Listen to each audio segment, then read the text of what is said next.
അച്ഛൻ ശുശ്രൂഷ ആരംഭിച്ചിരുന്ന കാലഘട്ടത്തിൽ അച്ഛൻ കർത്താവിനോട് പറഞ്ഞു, കർത്താവേ ഞാൻ എന്ത് ചെയ്യും, എന്താണ് ഞാൻ പ്രഘോഷിക്കേണ്ടത് എന്ന് കർത്താവിനോട് എപ്പോഴും ചോദിക്കും. അപ്പോൾ കർത്താവ് 2 കാര്യങ്ങളാണ് എപ്പോഴും പറയാറ്. ഒന്ന്, യേശുവിനെ കുറിച്ച് പ്രഘോഷിക്കുക.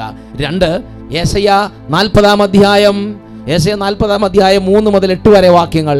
യെശയ്യാ 40-ാം അധ്യായം 3 മുതൽ 8 വരെ വാക്യങ്ങൾ.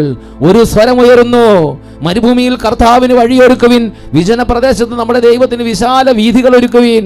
താഴ്വരകൾ നികത്തപ്പെടും, മലകളും കുന്നുകളും താഴ്ത്തപ്പെടും, കുന്നും കുഴിയുമായ സ്ഥലങ്ങൾ നിരപ്പാകും, ദുർഘട പ്രദേശങ്ങൾ സമതലമാകും.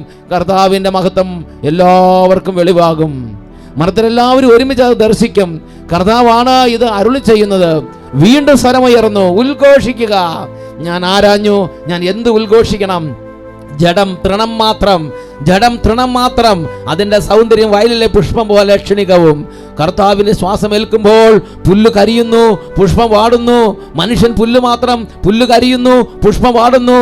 നമ്മുടെ ദൈവത്തിൻ്റെ വചനമാകട്ടെ എന്നേക്കും നിലനിൽക്കും.